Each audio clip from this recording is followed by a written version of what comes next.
Evangelho de Lucas, capítulo 13, versículos de 31 a 35. No mesmo dia, alguns dos fariseus foram dizer-lhe: Sai e vai-te daqui, porque Herodes quer te matar.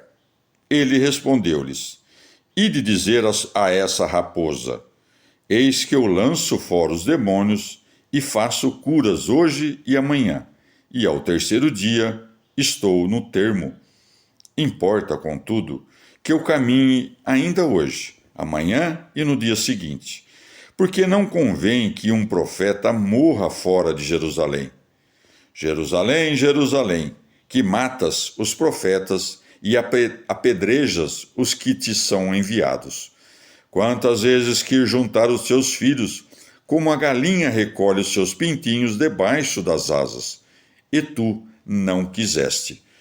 Eis que vos será deixada deserta a vossa casa. Digo-vos que não me vereis até que venha o dia em que digais: Bendito o que vem em nome do Senhor. Palavra da salvação. Comentário Lucas 13, de 31 a 35, São Cirilo. As palavras anteriores do Senhor incitaram a ira nas almas dos fariseus. Viam como o povo, tocado de arrependimento, de súbito aceitava a fé. Assim, pesarosos de que perdiam o ofício de presidir o povo e que seus lucros escasseavam, fingiram amar o Senhor e o aconselharam a ir embora dali. Daí que esteja dito: no mesmo dia, alguns dos fariseus foram dizer-lhe: Sai e vai-te daqui, porque Herodes quer te matar. Porém, Cristo, que sonda os rins e os corações, responde-lhes doce e figuramente, daí que siga. Ele respondeu-lhes: Ide dizer a essa raposa. Ou ainda, parece que o discurso de Nosso Senhor foi alterado. Não faz referência à pessoa de Herodes, como pensaram alguns, mas às falsidades dos fariseus. Com efeito, Nosso Senhor aponta para o fariseu que estava ali perto ao dizer: Ide e dizei a esta raposa, como está no texto no grego, em contraste com o latino que diz: Ide e dizei àquela raposa. Por isso manda dizer algo que poderia alvoroçar a multidão dos fariseus. Eis que eu lanço fora os demônios e faço curas hoje e amanhã, e ao terceiro dia estou no termo. Anuncia que há de fazer algo que desagradava aos judeus, a saber, daria ordens aos espíritos imundos e arrancaria os enfermos das doenças até o dia em que, por vontade própria, se submeteria ao suplício da cruz. Como, porém, os fariseus crescem que haveria de tremer diante da mão de Herodes, aquele que era o Senhor de todas as virtudes, Nosso Senhor exclui esta possibilidade, dizendo: Importa, contudo, que eu caminhe ainda hoje, amanhã e no dia seguinte. Com a expressão importa, isto é necessário, não queria dar a entender uma necessidade que lhe fora imposta, mas que ele, por sua soberana vontade, continuava sua caminhada por onde queria ir, até chegar ao suplício da venerável cruz, cujo tempo já se avizinhava, segundo as palavras de Cristo, hoje e amanhã. Com efeito, o Senhor se afastara de Jerusalém, como que abandonando homens indignos da sua presença. Tempos depois, após fazer muitos milagres, volta outra vez a Jerusalém, onde as multidões correm a seu encontro, dizendo: Hosana ao filho de Davi, bendito o que vem em nome do Senhor. Carta de São Paulo aos Romanos, capítulo 8. Em conclusão, não há condenação para os que pertencem ao Messias Jesus. Porque a lei do Espírito vivificante, por meio do Messias Jesus, me emancipou da lei do pecado e da morte. O que a lei não podia, por causa da debilidade da condição carnal, Deus o realizou enviando seu Filho, assemelhando a nossa condição pecadora, para acertar contas com o pecado.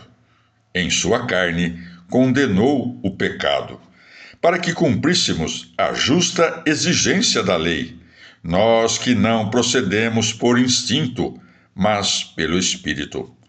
De fato, os que vivem segundo o instinto se inspiram no instinto. Os que vivem segundo o Espírito se inspiram no Espírito. O instinto tende à morte, o Espírito tende à vida e à paz. Porque a tendência do instinto é hostil a Deus, pois não se submete à lei de Deus, nem pode fazê-lo. E os que seguem o instinto não podem agradar a Deus. Mas vós não seguis o instinto, e sim o Espírito, se é verdade que o Espírito de Deus habita em vós. E se alguém não tem o Espírito do Messias, não lhe pertence. Mas se o Messias está em vós, ainda que o corpo morra pelo pecado, o Espírito viverá pela justiça.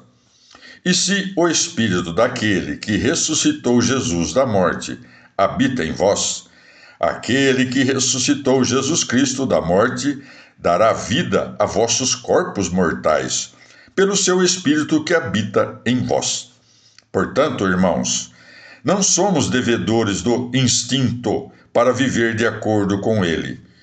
Pois, se viveis conforme o instinto, morrereis, mas se com o Espírito mortificais as ações do corpo, vivereis. Todos os que se deixam levar pelo Espírito de Deus são filhos de Deus. E não recebestes um espírito de escravos, para recair no temor, mas um espírito de filhos, que nos permite clamar: Abá, Pai. O Espírito testemunha a nosso espírito que somos filhos de Deus. E se somos filhos, também somos herdeiros, herdeiros de Deus, co-herdeiros com Cristo. Se compartilhamos sua paixão, compartilharemos sua glória. Penso que os sofrimentos do tempo presente não têm proporção com a glória que será revelada em nós. A humanidade aguarda na expectativa de que se revelem os filhos de Deus. A humanidade foi submetida ao fracasso, não por sua vontade, mas por imposição de outro. Mas com a esperança de que essa humanidade se emancipará da escravidão da corrupção para obter a liberdade gloriosa dos filhos de Deus. Sabemos que até agora a humanidade inteira geme como dores de parto. E não somente ela, também nós, que possuímos as primícias do Espírito, gememos por dentro aguardando a condição filial, o resgate de nosso corpo. Com essa esperança nos salvaram. Uma esperança que já se vê não é esperança, pois se alguém já o vê, para que esperá-lo? Contudo, se esperamos o que não vemos, aguardamos com paciência. Desse modo, o Espírito socorre nossa fraqueza. Ainda que não saibamos pedir como é devido, o próprio Espírito intercede por nós com gemidos inarticulados. E aquele que sonda os corações sabe que o Espírito pretende quando suplica pelos consagrados de acordo com Deus. Sabemos que tudo concorre para o bem dos que amam a Deus, dos chamados segundo o seu desígnio. Aos que escolheu de antemão, destinou-os a reproduzir a imagem de seu Filho, de modo que fosse ele o primogênito de muitos irmãos. Aos que havia destinado, chamou. Aos que chamou, os fez justos. Aos que fez justos, os glorificou. Levando isso em conta, que podemos dizer? Se Deus está do nosso lado, quem estará contra? Aquele que não poupou o seu próprio filho, mas o entregou para todos nós, como não nos vai dar de presente todo o resto com ele? Quem será fiscal dos que Deus escolheu? Se Deus absolve, quem condenará? Acaso Jesus Cristo, aquele que morreu e depois ressuscitou e está à direita de Deus e suplica por nós? Quem nos afastará do amor de Cristo? Tribulação? Angústia? Perseguição? Fome? Nudez? Perigo? Espada? Como diz o texto, por tua causa somos postos à morte o dia inteiro. Tratam-nos como ovelhas de matança. Em todas essas circunstâncias, somos mais que vencedores, graças àquele que nos amou. Estou convencido de que nem a morte, nem a vida, nem anjos, nem potestades, nem presente, nem futuro, nem poderes, nem altura, nem profundidade, nem criatura alguma nos poderá separar do amor de Deus manifestado em Cristo Jesus, Senhor nosso. Palavra do Senhor. Salmo 109.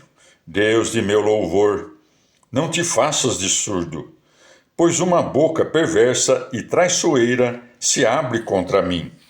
Discute comigo uma língua mentirosa. Com discursos de ódio me cercam e me combatem sem motivo. Em troca de meu amor me denunciam enquanto eu rezava.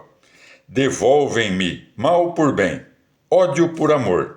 Dizem, nomeia contra ele um perverso, um acusador que se põe à sua direita.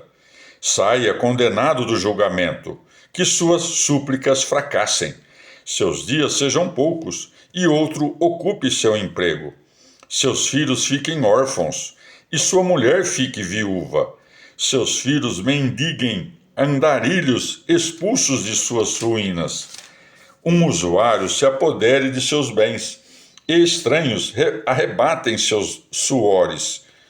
Ninguém lhe mostre a clemência, nem se compadeça de seus órfãos. Sua posteridade seja exterminada, e numa geração se apague seu nome. O Senhor se lembre das culpas de seus pais, e não apague os pecados de sua mãe. O Senhor os tenha sempre presentes, e extirpe da terra sua memória. Visto que não se lembrou de agir com clemência, perseguiu o pobre infeliz e o atribulado para matá-lo. Visto que amou a maldição, recaia sobre ele. Não quis a bênção, fique longe dele. Que vista a maldição como um traje, e lhe empape como água as entranhas, como azeite os tutanos. Seja uma veste que o cubra, um cinturão que o cinja sempre. Assim pague o Senhor os que me acusam, os que dizem males de mim. Tu, porém, Senhor, dono meu, trata-me como pede teu nome, livra-me por tua bondade benfeitora, pois sou um pobre infeliz. Levo dentro o coração transpassado, vou passando como sombra que se alonga. Sacodem-me como ao gafanhoto. Meus joelhos se dobram de tanto jejuar. Estou magro e sem carnes. Sou a caçoada deles. Ao ver-me sacodem a cabeça. Socorre-me, Senhor, Deus meu. Salva-me por tua misericórdia. Reconheçam que tua mão não anda por aqui. Tua mão anda por aqui, que tu, Senhor, o fizeste. Que eles amaldiçoem, tu me abençoarás. Que meus rivais fracassem, enquanto teu servo se alegra. Vistam-se de infâmia os que me acusam, e a confusão os envolva como um manto. Minha boca renderá muitas graças ao Senhor. Eu o louvarei em meio à multidão, porque ele se pôs à direita do pobre, para dos juízes lhe salvar a vida. Palavra do Senhor. Transposição cristã do Salmo 109, por Luiz Alonso. É possível leitura, reza cristã desse salmo? Comentadores antigos, entre os quais Santo Agostinho, afirmam que o salmo não contém imprecações, e sim profecias. O que soa como expressão de um desejo é, na realidade, predição. Guiados pela citação de Atos 1:20, aplicam o salmo a Judas, não tanto como indivíduo, quanto como tipo dos inimigos e perseguidores de Jesus Cristo. As desgraças anunciadas são a pena imposta num julgamento, para eles, final ou definitivo.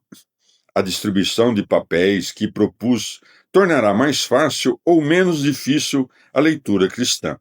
Contudo, quero mencionar outro aspecto do Salmo.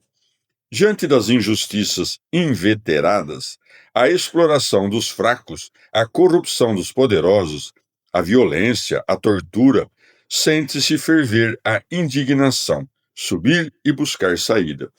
O salmo pode ser expressão dessa indignação legítima e nobre, embora depois não se o faça, porque nem se pensava fazê-lo. Imaginemos um médico transbordando de indignação contra um criminoso e operando-o com anestesia e com todos os cuidados da profissão. Lido dessa forma, talvez o salmo contribua para que não se nos apague a indignação contra a injustiça, que é uma maneira de sede de justiça. Veja-se o comentário do Salmo ao Salmo 58.